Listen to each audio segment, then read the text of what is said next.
Good morning, everyone. I hope you're all well. Today is Wednesday, the second day of the Yemei Hakbala. Tomorrow night is the Yontif Shavuos, Hava Leila Tova, and as such, we will have shiur tomorrow morning, but we are not having shiur on Friday because we don't record on Yontif.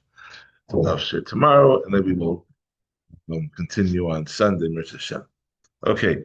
Today's shiur is Lili Nishmas Aronachim B'Simcha Kohen Yeshua Mordechai Ben Shef Bracha Savish Molid. And we know Moshe ben Yosef made the Neshama shall have no lead. Refuah them if you saw ben Rachel Leah, Rachel B'Spasal Zelda, Rachel Eliana B'Siyar Bracha, Avram Yitzchak ben Risha, Chaim B'Sdel Abel, Refuah them B'Sov Shar Chol Yisrael. And special shout out to our the sponsor of Seder Nashim, the Imperial Advisory Group. Um, uh, They are an award-winning CFO advisory firm whose team of CFOs brings an average of more than 30 years of experience. They help businesses go beyond bookkeeping and accounting by providing strategic financial leadership, empowering leadership teams to make more informed big picture decisions. Learn more about Imperial Advisory at imperialgrp.com. And also a shout out to our sponsor of the week, Airco Mechanical, masters of HVAC in Rockland County and probably beyond too. If you're hope you're staying cool this week, if you need help with your HVAC, make sure to reach out to Airco Mechanical.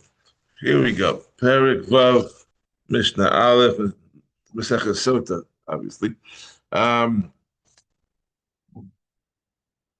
okay, so we know as a general rule, in most things that in Allah, and especially regarding in nisuin of marriage, and eris and nisuin yibum, and everything else, gittin especially, um, you need two edim, two kosher witnesses to get anything done.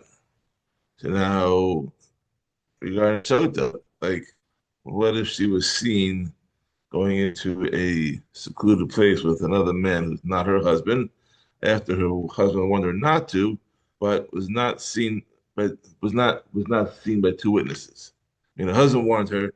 Maybe there was one witness, maybe there was no witnesses, and obviously the husband can't be a witness because he's no ger b'davar. But there's have to be two qualified witnesses. So let's see what goes on over here. Mishnah Aleph. After someone warned his wife not to seclude herself with a certain man, and she secluded herself with him. Even if you heard about the seclusion from a bird in flight, meaning that you heard about it from a single unqualified witness, she becomes a sotah. Um, so, we say an unqualified witness. Let's say one of the kids. I mean, kids, children, siblings are not qualified witnesses because they're krovim.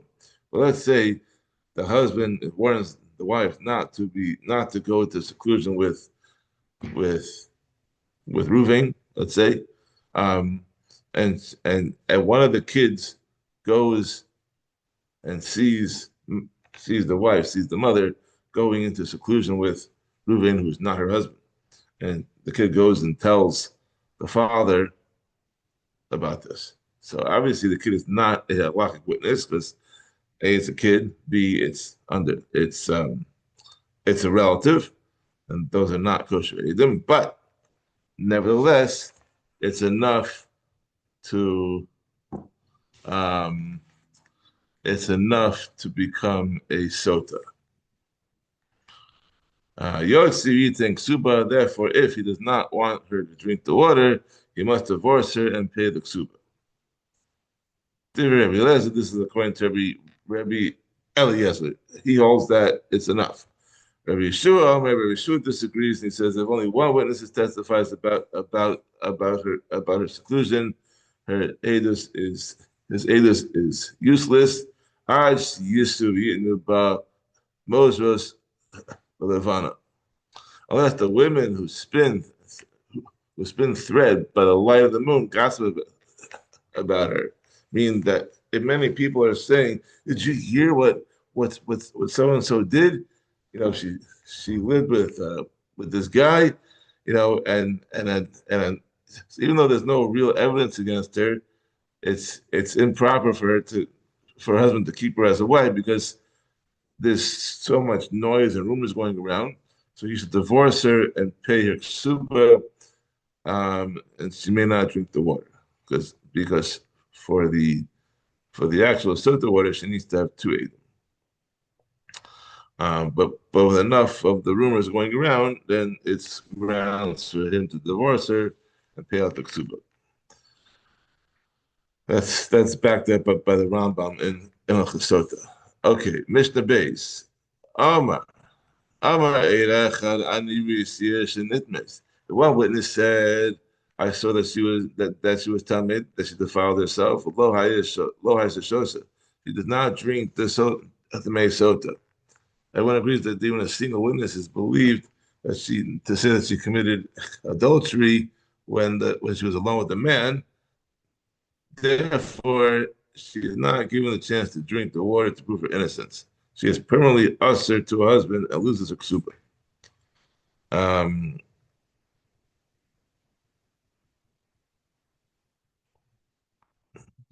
So, like we said before, typically you need two edim to prove that she committed adultery. But in the case of Sotah, we have reason to believe that she's guilty because she was warned by her husband not to seclude herself with the man, and she secluded herself anyway. Then the Torah rules that one witness is enough to establish that she sinned because she really had the swear from the warning from the husband. Um, we're going to see in Mishnah Gimel that they learned this from a pasuk. And once the single witness testifies, there's no point in her drinking the water because the water serves only to test whether she's guilty or not. So, but the Adam or the aid is coming to testify that she's guilty. So therefore, um, she she is also to her husband. It does not, however, the edus of one.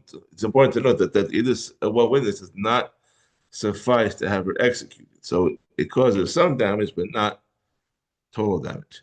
Okay. Below, afilu eved, afilu shivcha, hari elon emanim.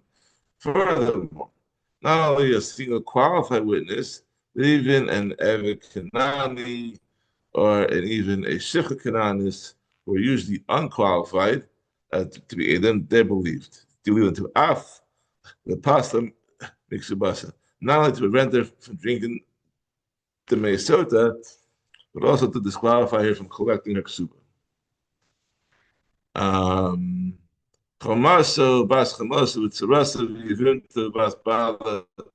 Even if her mother-in-law, the daughter of her mother-in-law, meaning her husband's sister, her co-wife, or her yavama, meaning the wife of her husband's brother, who will become her co-wife if the brother dies without children and her husband forms even with her, or the daughter of her husband from a different wife, they all testified that she was tamei during the seclusion. They are believed, despite the possibility that they dislike her. All these women do not like her. The low pasta miksubasa, however, they are not believed to disqualify her from collecting her ksuba, ella shalot sister, but only to prevent her from drinking the Sotah.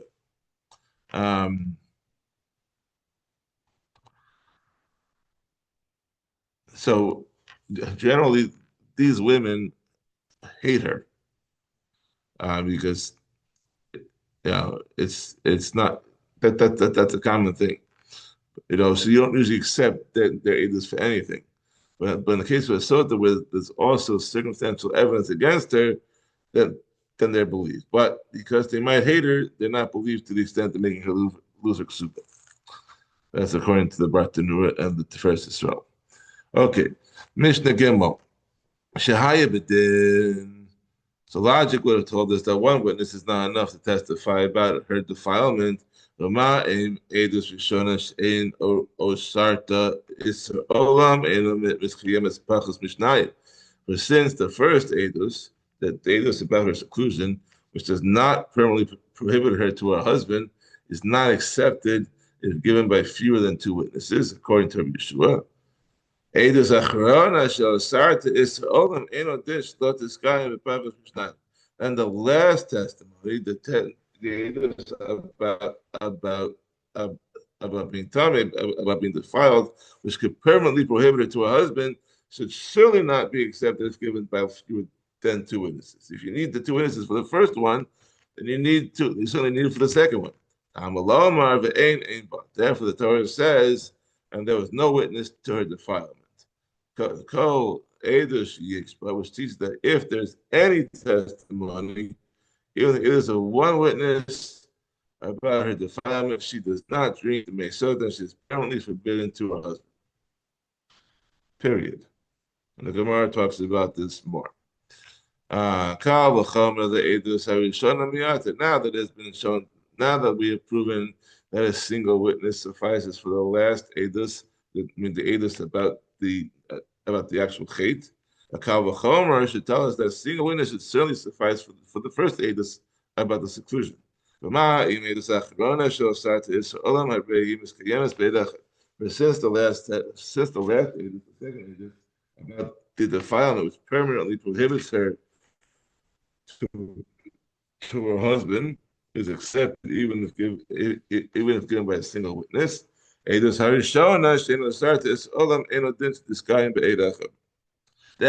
the first edus, the edus about seclusion, which does not permanently prohibit her to her husband, should certainly be accepted even if given by just one witness. The Torah therefore says in Kiseitze, because he found in her a matter of immorality. Who Omer al Pishne Edom Yakum Davar. And it says in Shoftim, I believe, that by the testimony of two witnesses shall the davar be established. The use of the same word davar in both psukim creates a link between them. The link teaches that just as there regarding monetary disputes, the halacha must be established by the testimony of two witnesses. So too here as well regarding a wife who engages in immorality, the matter of her seclusion must be established by the testimony of two witnesses. And Mishnah Dal, the last one for today. It's like short Perek. I'm going up to Shavuos. Tomorrow's a little bit longer. Okay, tomorrow's a longer Perek, so not learning on Friday. Mishnah Dalet Eida Nitmeis Eid Omer Lo Nitmeis. One witness says that she was defiled during the seclusion, and another witness says that she was not defiled. Isha Omeres Nitmeis Isha Omeres Lo Nitmeis. Or one woman says that she was defiled, and another woman says that she was not defiled. I said Shosa. The Sotah drinks the water, because the edus of the witness who says that she was defiled is canceled out by the edus of the opposing witness.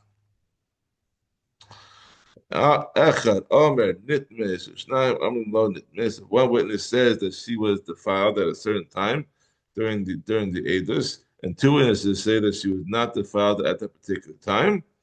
But it's possible that she sinned at some other point during the edus, during the seclusion. Haisa Shosa, she drinks the water. Since two witnesses are stronger than one, we know that she did not sin when they were watching. However, since she might have sinned before or after they were watching, her behavior remains unknown, and so she may drink the water to prove her innocence. If two witnesses say that she was defiled during the seclusion, and one witness says that she was not defiled, Shosa, she does not drink the water. In this case, we know that she sinned because two witnesses said that she did. Therefore, drinking the water serves no purpose. That's all for today. Have a wonderful day. We'll see you tomorrow on Erev Yontif for Perek Zion. Just to give you a heads up, tomorrow's Perek is 8 longish nights. So it's all good. Have a wonderful day, people. Kultiv.